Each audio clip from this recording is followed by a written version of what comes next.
नमस्कार विद्यार्थी मित्रांनो, या अगोदरच्या पिरियडमध्ये आपण इलेक्ट्रोकेमिकल सिरीज, जिला आपण इलेक्ट्रोमोटिव्ह सिरीजसुद्धा म्हणतो, तर ह्या सिरीजबद्दल आपण माहिती घेतली होती. बघा, हा टेबल आपण ड्रॉ केलेला आहे इलेक्ट्रोकेमिकल सिरीजचा. त्याच्यानंतर त्याचे आपल्याला जे पॉईंट्स घ्यायचे आहेत, तो पॉईंट आहे ॲप्लिकेशन्स ऑफ इलेक्ट्रोकेमिकल सिरीज. ह्याचे की पॉईंट्स आपण मागच्या पिरियडला घेतले होते. थोडक्यात तुम्हाला सांगते, ह्या सिरीजमध्ये जे काय आपण इलेक्ट्रोड्स डिनोट केलेले आहेत, त्यांच्या इलेक्ट्रोड रिॲक्शन म्हणजे रिडक्शनची रिॲक्शन दिली आणि त्यांचे स्टँडर्ड पोटेन्शियल, जे त्यांचे स्टँडर्ड रिडक्शन पोटेन्शियल आहेत, त्यांच्या व्हॅल्यूज दिलेले आहेत. आणि ह्या सिरीजमध्ये हे इलेक्ट्रोड्स अरेंज केलेले आहेत in the decreasing order of the standard electrode potential. लक्षात. तर याच्यानंतर घ्यायचे आहेत आपल्याला की ह्या सिरीजचे ॲप्लिकेशन्स काय काय आहेत. मग आता मी या साईडला लिहिले increasing strength of oxidizing agent, म्हणजे सगळ्यात टॉपवरचा जो इलेक्ट्रोड आहे तो पॉवरफुल ऑक्सिडायझिंग एजंट आहे. आणि जसं जसं आपण ह्या सिरीजमध्ये टॉप टू बॉटम येऊ तसं तसं त्यांची ऑक्सिडेशन रिडक्शनची जी कॅपॅसिटी ती कमी कमी होत जाते, कारण त्यांचे रिडक्शन पोटेन्शियल्स कसे आहेत, निगेटिव्ह आहेत बॉटमला. टॉपला त्यांची रिडक्शन पोटेन्शियल जास्त आहे. Means these electrodes have a tendency to undergo a reduction reaction. स्वतः रिडक्शन रिॲक्शनमध्ये भाग घेतात. म्हणजेच ते कोणते एजंट्स म्हणून ॲक्ट होतात, ऑक्सिडायझिंग एजंट्स. म्हणजे टॉपवरचे जे इलेक्ट्रोड आहेत ते गुड ऑक्सिडायझिंग एजंट्स म्हणून ॲक्ट होतात. आणि बॉटमचे जे इलेक्ट्रोड्स आहेत, लक्षात, या ठिकाणी लिहिले मी increasing strength of reducing agent. या ठिकाणी रिड्युसिंग एजंट्सची कॅपॅसिटी वाढत जाते. म्हणजे हे स्वतः रिड्युसिंग एजंट म्हणजे स्वतः कोणत्या रिॲक्शनमध्ये भाग घेतील, ऑक्सिडेशन रिॲक्शनमध्ये. लक्षात. ऑक्सिडेशन रिॲक्शनमध्ये भाग घेतात, परंतु ते दुसऱ्यांचं रिडक्शन करण्यासाठी मदत करतात. म्हणून निगेटिव्ह व्हॅल्यूज जसं जसं आपण झिरोकडनं खाली जाऊ, लक्षात, एकदम बॉटमचा जो इलेक्ट्रोड आहे तो पॉवरफुल रिड्युसिंग एजंट असेल. म्हणजे त्याचं स्वतःचं इथं रिडक्शन पोटेन्शियल कमी आहे, म्हणजे त्याचं ऑक्सिडेशन पोटेन्शियल किती आहे, +3.045. लक्षात. म्हणजे त्यांचं स्वतःचे ऑक्सिडेशन होतात. जरी या ठिकाणी रिडक्शन पोटेन्शियल दिलेले असतील, लक्षात, तरी ते पॉवरफुल काय असतील, रिड्युसिंग एजंट असतील. म्हणजे ते स्वतः कोणत्या रिॲक्शनमध्ये भाग घेतात, ऑक्सिडेशन रिॲक्शनमध्ये भाग घेतात आणि रिड्युसिंग एजंट्स म्हणून ॲक्ट होतात. एकदम टॉपवरचे पॉवरफुल ऑक्सिडायझिंग एजंट असतील आणि एकदम बॉटमचे पॉवरफुल रिड्युसिंग एजंट्स असतील. याच्यामध्ये आपल्याला ॲप्लिकेशनमध्ये पहिलं ॲप्लिकेशन दिलेलं आहे, पहा, relative strength of oxidizing agents. Oxidizing एजंटची रिलेटिव्ह स्ट्रेंथ काय आहे, या ठिकाणी लिहिले मी relative strength of oxidizing agent increases from bottom to top. The species on the left side of the half reactions are oxidizing agent. याच्या species आहेत कोणत्या साईडला, रिॲक्शनच्या लेफ्ट साईडला. लक्षात. They are the half reactions. The species on the left side of half reactions are oxidizing agent. त्या काय म्हणून ॲक्ट होतात, ऑक्सिडायझिंग एजंट्स म्हणून ॲक्ट होतात, कारण त्यांचं स्वतःचं रिडक्शन व्हायला. Addition of electron is a reduction, but they are the oxidising agents. E0 values is a measure of the tendency of the species to accept electrons and get reduced. पण त्यांच्या E0 व्हॅल्यूवरनं, आता ह्या सगळे जे रिडक्शनच्या reaction लिहिल्यात म्हणजे सगळे oxidising agents नाहीत, ज्यांच्या E0च्या व्हॅल्यूज म्हणजे ऑक्सिडेशन स्टँडर्ड पोटेन्शियलच्या व्हॅल्यूज किंवा त्याला म्हणत आपण स्टँडर्ड रिडक्शन पोटेन्शियलच्या व्हॅल्यूज पॉझिटिव्ह आहेत, ते पॉवरफुल ऑक्सिडायझिंग एजंट्स म्हणून ॲक्ट होतात. E0 value measure the strength of the substances as oxidizing agent. Larger the E0 value, greater is the oxidizing strength. जेवढी E0 ची व्हॅल्यू जास्त असेल, लक्षात, म्हणजे पॉझिटिव्ह व्हॅल्यू असतील, जेवढ्या जास्त व्हॅल्यूज त्यांच्या मोठ्या असतील तेवढं तिथे फेवरेबल रिॲक्शन असते. कोणती रिॲक्शन, रिडक्शनची. आणि रिडक्शन त्यांचं स्वतःचं रिडक्शन होते, पण कोणते एजंट्स म्हणून ॲक्ट होतात, powerful oxidising agents. The species in the top left side of the reactions are strong oxidizing agent. टॉपवर ज्या स्पेसिस आहेत, मग जे इलेक्ट्रोड आपण टॉपला लिहिलेले आहेत, लक्षात, ते इलेक्ट्रोड किंवा त्या स्पेसिस ह्या पॉवरफुल ऑक्सिडायझिंग एजंट्स म्हणून ॲक्ट होतील. As we move down the table, जसं जसं आपण ह्या टेबलच्या खालच्या साईडला येऊ, move down the table, the E0 values decreases and therefore oxidising strength also decreases. लक्षात. हे झालं पहिलं ॲप्लिकेशन. सेकंड ॲप्लिकेशनमध्ये कोणाबद्दल दिलेलं असेल, रिड्युसिंग एजंट्सबद्दल. The species on the right side of the reactions are reducing agent. Right साईडच्या ज्या स्पेसिस आहेत लक्षात, राईट साईडच्या जे स्पेसिस आहेत त्या काय म्हणून ॲक्ट होतात, रिड्युसिंग एजंट्स म्हणून ॲक्ट होतात लक्षात. रिड्युसिंग एजंट म्हणजे त्यांचं स्वतःचं काय होतंय, ऑक्सिडेशन. आणि ज्यांच्या E0 व्हॅल्यूज ह्या निगेटिव्ह आहेत किंवा कमी आहेत लक्षात, जिथं E0 व्हॅल्यूज ह्या लो असतात किंवा कमी असतात तिथं फेवरेबल रिॲक्शन मी काय सांगितली होती, ऑक्सिडेशनची. म्हणजे ज्यांचं स्वतःचं ऑक्सिडेशन होते त्या स्पेसिस मात्र रिड्युसिंग एजंट्स म्हणून ॲक्ट होतात. म्हणून बॉटमच्या ज्या इलेक्ट्रोड्स आहेत किंवा बॉटमच्या ज्या स्पेसिस आहेत, लिथियम, पोटॅशियम, PB यासारख्या स्पेसिस ज्या आहेत ते पॉवरफुल काय म्हणून ॲक्ट्स होतात, reducing agents. The half reactions at the bottom of the table with large negative E0 values have little or no tendency to occur in the forward direction as written. या ठिकाणी ही reaction favourable नाही. जरी आपण या ठिकाणी लिहिल्या ह्या रिडक्शनच्या reaction तरी इथं फेवरेबल रिॲक्शन असते. Potassium gives K++ electron, lithium gives Ni++ electron. म्हणजे फेवरेबल रिॲक्शन या ठिकाणी कोणती आहे, रिडक्शनची रिॲक्शन फेवरेबल नाही, कारण इथे E0 व्हॅल्यूज या मायनस आहेत. म्हणजे इथं फेवरेबल रिॲक्शन असेल ऑक्सिडेशनची म्हणजे reverse reaction. Forward reaction is not favourable, reduction reaction is not favourable. या ठिकाणी घडणारी रिॲक्शन कोणती असते, ऑक्सिडेशनची रिॲक्शन असते. म्हणून या ठिकाणी दिले the half reaction at the bottom of the table with large negative E0 values have a little or no tendency to occur in the forward direction. Forward डायरेक्शनने त्या घडत नाहीत कारण रिडक्शन तिथं फेवरेबल रिॲक्शन नाही. They tend to favour in the reverse direction. यांची direction कोणती असेल, they tend to favour in the reverse direction. Favourable reaction कोणती असेल, यांची रिव्हर्स रिॲक्शन फेवरेबल असेल. आणि यांची रिव्हर्स रिॲक्शन म्हणजे काय, K gives K++ electron, Ni gives Ni++ electron. म्हणजे पोटॅशियम, लिथियम हे इलेक्ट्रॉन लॉस करतात आणि जिथे इलेक्ट्रॉन लॉस होतात तिथे रिॲक्शन असते ऑक्सिडेशनची रिॲक्शन. म्हणजेच ते त्यांचं स्वतःचं ऑक्सिडेशन होते, परंतु ते कोणते एजंट्स म्हणून काम करतात, दुसऱ्यांचं रिडक्शन करण्यासाठी मदत करतात. Therefore they acts as a reducing agents. They tend to favor the reverse direction. It follows that the species appearing at the bottom right side of the half reaction associated with large negative E0 values are the effective electron donors. म्हणजे ते electron काय करतात, donate करतात. जर आपण reverse reaction घेतली ते electron काय करतील, ते डोनेट करतील. दे सर्व ॲज स्ट्रॉंग रिड्युसिंग एजंट. आणि इलेक्ट्रॉन डोनेट करतील म्हणजे त्यांची स्वतःची रिॲक्शन, ते स्वतः काय होतील, ऑक्सिडाईज होतील, पण दुसऱ्यांचं रिडक्शन होण्यासाठी मदत करतात. म्हणून त्यांना म्हणतो आपण reducing agents. The strength of reducing agents increases from top to bottom as E0 value decreases. E0 values ह्या टॉप टू बॉटम काय होतात, डिक्रीज होतात. आणि E0 values top to bottom decrease होतात, परंतु त्यांची रिड्युसिंग एजंट्सची स्ट्रेंथ मात्र काय होते, इन्क्रीज होते. म्हणजे थोडक्यात एकदम बॉटमचे जे आहेत ज्यांच्या E0 व्हॅल्यूज निगेटिव्ह आहेत ते पॉवरफुल रिड्युसिंग एजंट्स म्हणून ॲक्ट होतात. आणि टॉपचे जे स्पेसिस आहेत ज्यांचे E0 व्हॅल्यूज ह्या पॉझिटिव्ह आहेत, हायर E0 व्हॅल्यूज आहेत, ते काय म्हणून ॲक्ट होतील, पॉवरफुल ऑक्सिडायझिंग एजंट्स. टॉपचे पॉवरफुल ऑक्सिडायझिंग एजंट्सची पॉवर आहे त्यांची डिक्रीज होत जाते. आणि एकदम बॉटमचे जे आहेत ते एकदम लोअर ऑक्सिडायझिंग एजंट्स असतील.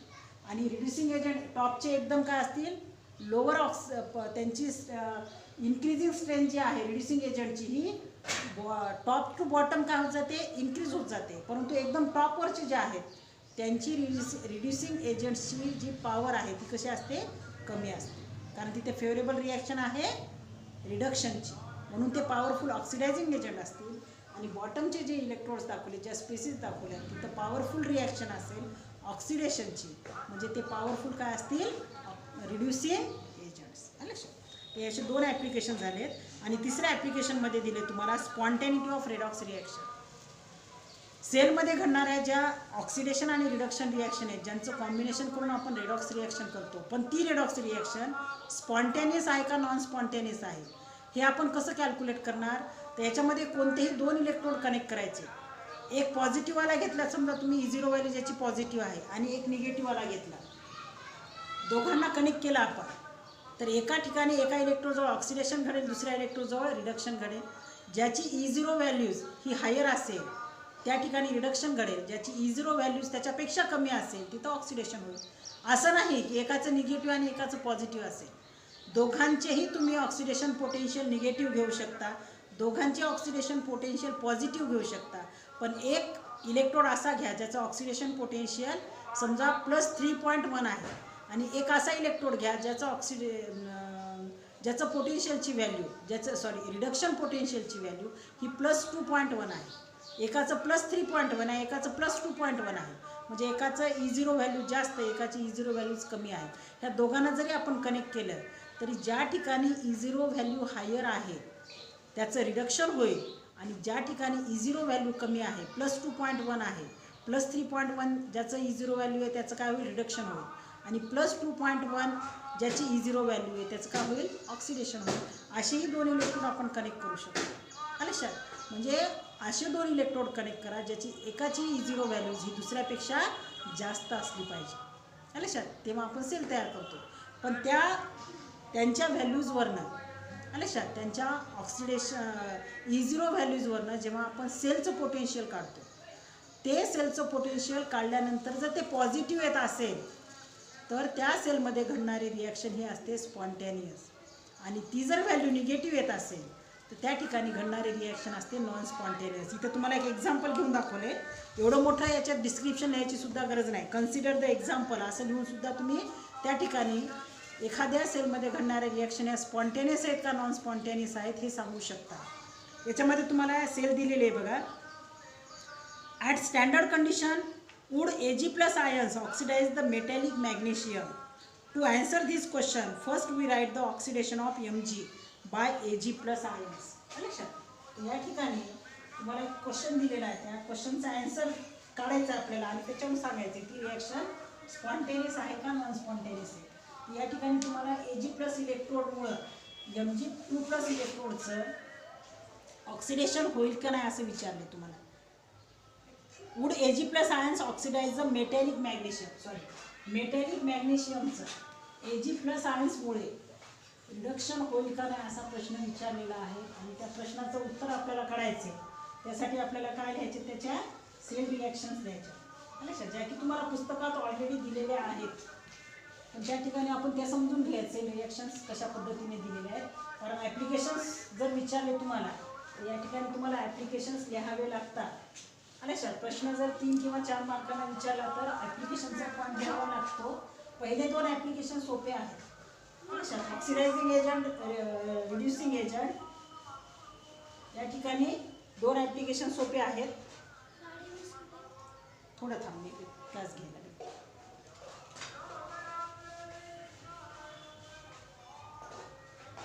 या ठिकाणी बघा ॲप्लिकेशन घ्यायचं आहे आपल्याला.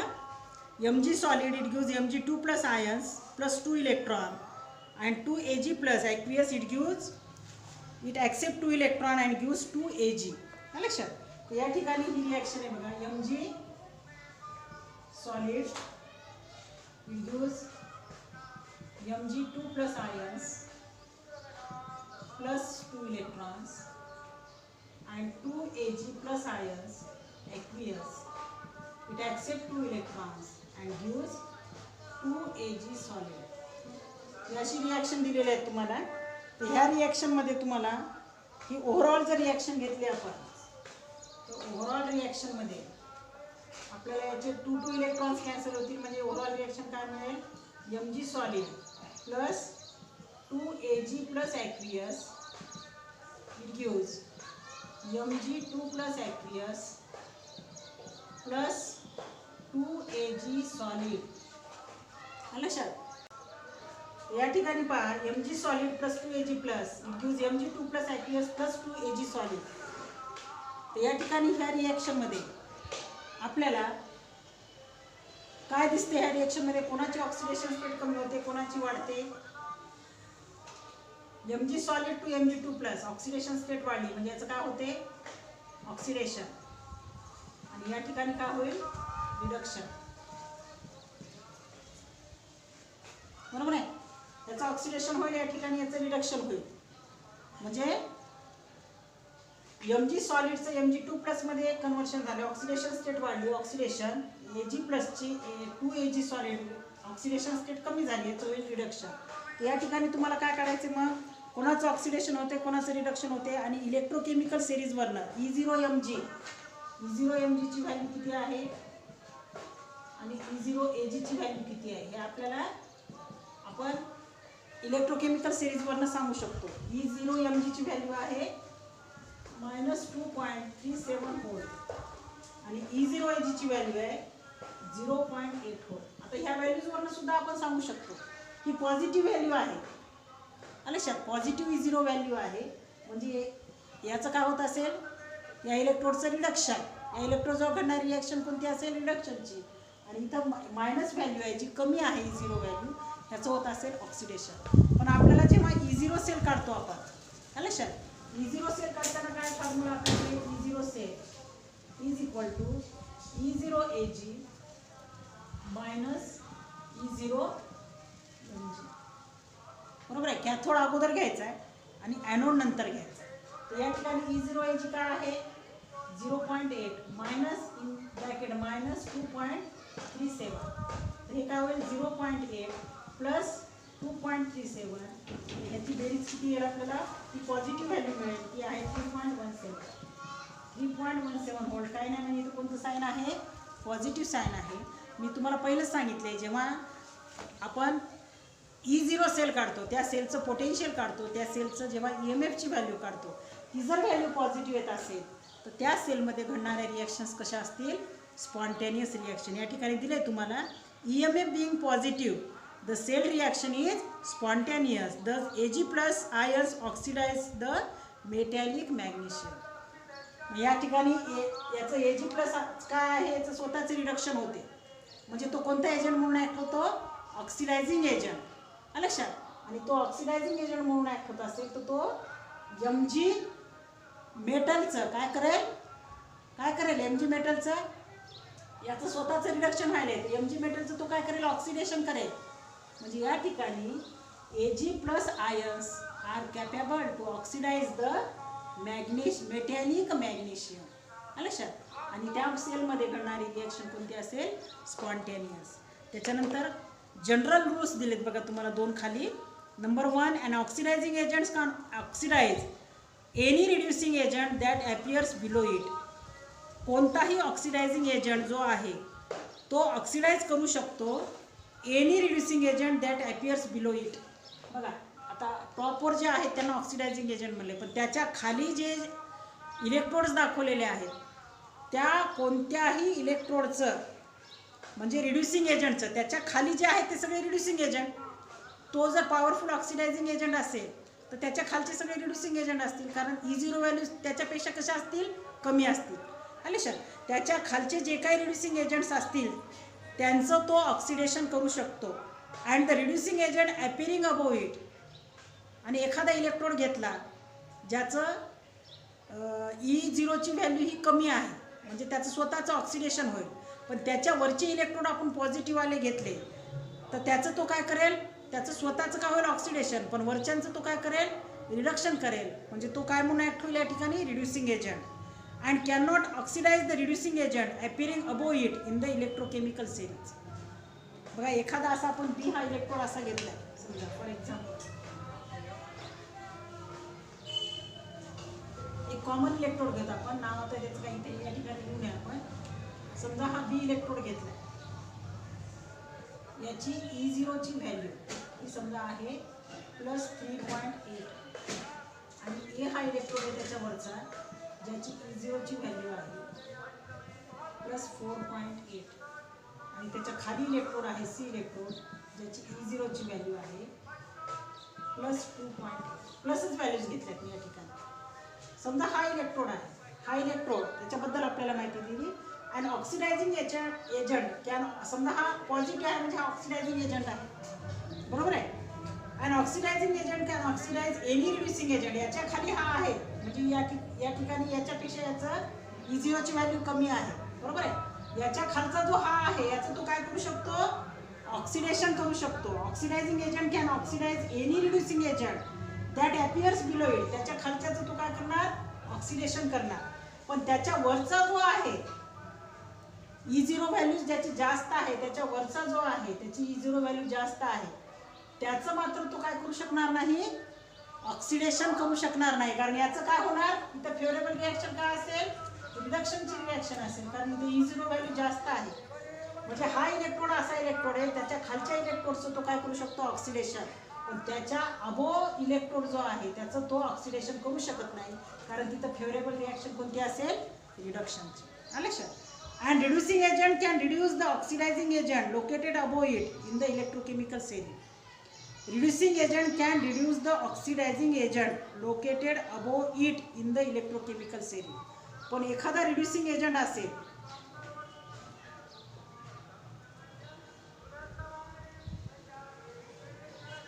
फॉर एक्झाम्पल या ठिकाणी समजा हा E0 व्हॅल्यू 4.8 वाला घेतला, आले सर, किंवा हा आपण -4.8 वाला घेऊया फॉर एक्झाम्पल, आले सर. हा काय म्हणून ऍक्ट होईल, आता इथं फेवरेबल रिॲक्शन जी आहे -4.8 आहे, म्हणजे इथं फेवरेबल रिॲक्शन काय आहे, ऑक्सिडेशनची, कारण याची E0 व्हॅल्यू ही काय आहे, लो आहे, मायनस आहे. आणि त्याच्यावर and reducing agent can reduce the oxidizing agent. आता हा इथं ऑक्सिडेशन असेल आणि याचा आपण एक घेतलाय ज्याची समजा +1.1 व्होल्ट मला एक घेतला, याच्यापेक्षा याचं पोटेन्शियल कसं आहे, जास्त आहे, तर हा रिड्युसिंग एजंट म्हणून ऍक्ट होईल, बरोबर आहे. Can reduce the oxidizing agent located above it. हा मात्र काय असेल, याचं स्वतःचं रिडक्शन होणार आहे, बरोबर आहे, स्वतःचं रिडक्शन होणार आहे, पण तो कोणता एजंट म्हणून ऍक्ट होईल, ऑक्सिडायझिंग एजंट. हा मात्र काय करेल, याचं स्वतःचं ऑक्सिडेशन व्हायला लागले, त्याला आपण रिड्युसिंग एजंट म्हणणार. हा रिड्युसिंग एजंट त्याच्या वर जो इलेक्ट्रोड आहे, त्याच्या वर जी स्पेसिस आहे, जे इलेक्ट्रोड आहे ज्याचं E0 व्हॅल्यूज 1.1 व्होल्ट आहे, त्याचं रिडक्शन होईल, परंतु अशा स्पेसिसला तो काय करू शकतो, आले sir. And reducing agent can reduce the oxidizing agent.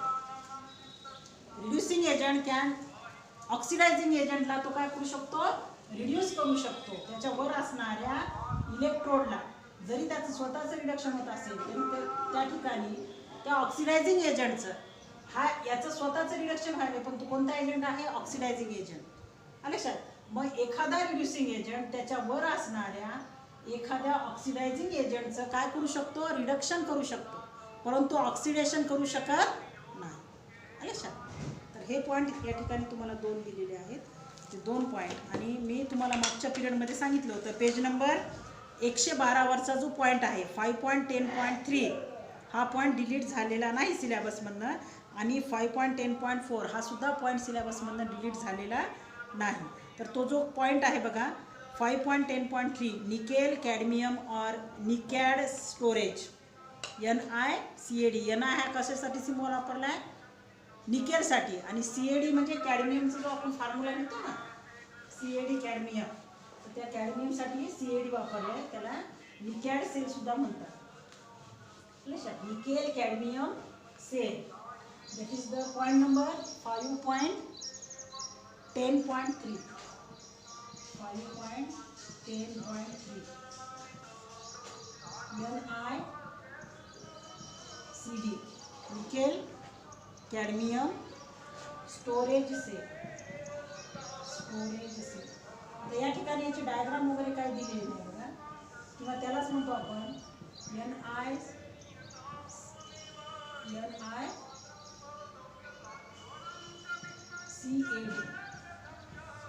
Nickel cadmium storage sale.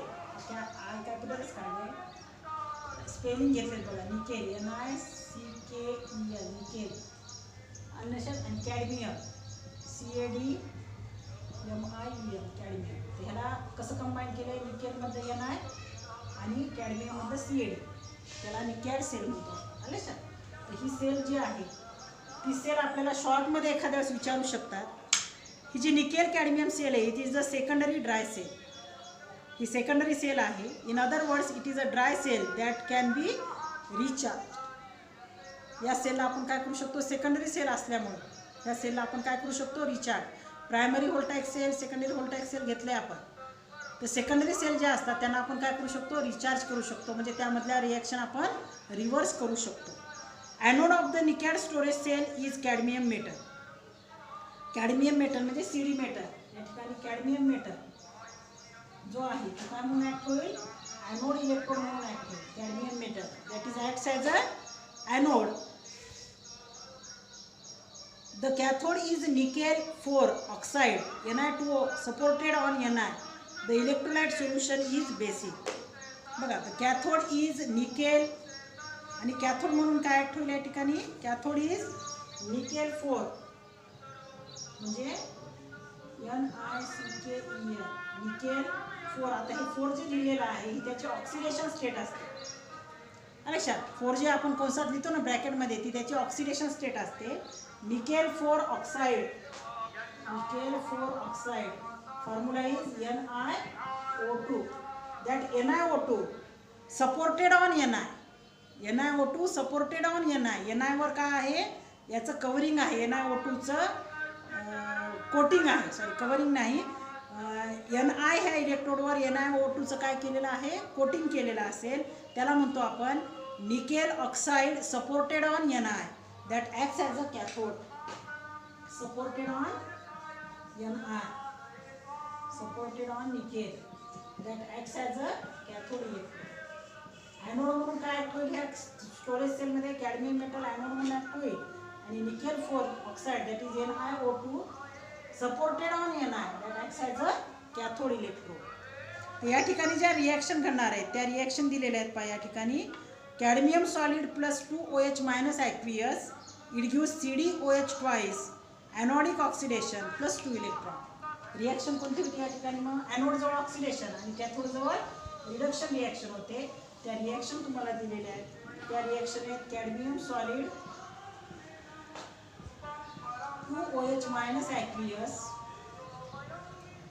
it gives CdOH twice solid plus 2 electron. या ठिकाणी इलेक्ट्रॉन काय होतात, लॉस होतात. म्हणजे इथं काय असेल ही रिॲक्शन ऑक्सिडेशनची. आणि NiO2 that is solid plus 2H2O liquid plus 2 electron, it gives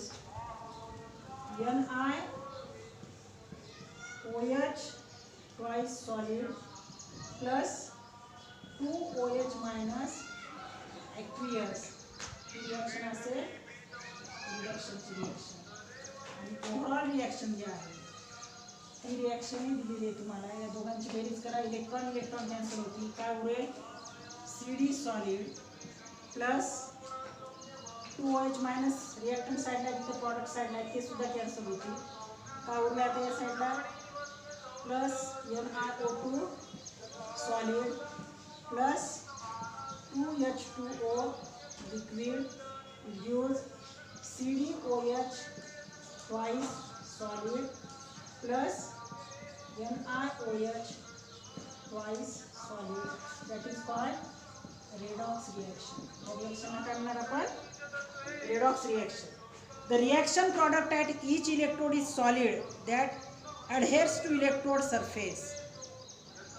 Therefore the cell can be recharged. The cell potential, या सेलचं पोटेन्शियल किती आहे, 1.4 व्होल्ट. एखाद्याच विचारतात तुम्हाला, cell potential of the cell is 1.4 volt. The cell has longer life than other dry cell. It can be used in electronic watches, calculators, photographic equipments etcetera. तर ह्या सेलबद्दल माहिती लिहायची. तर सुरुवातीला ती सेलमध्ये कोणती आहे, इट इज सेकंडरी सेल. त्याच्यामध्ये ती सेल आपण रिचार्ज करू शकतो. सेकंडमध्ये लिहायचं ॲनोड कोण म्हणून ॲक्ट होतो, कॅथोड कोण म्हणून ॲक्ट होतो. नंतर ॲनोड जवळची आणि कॅथोड जवळची रिॲक्शन लिहायची.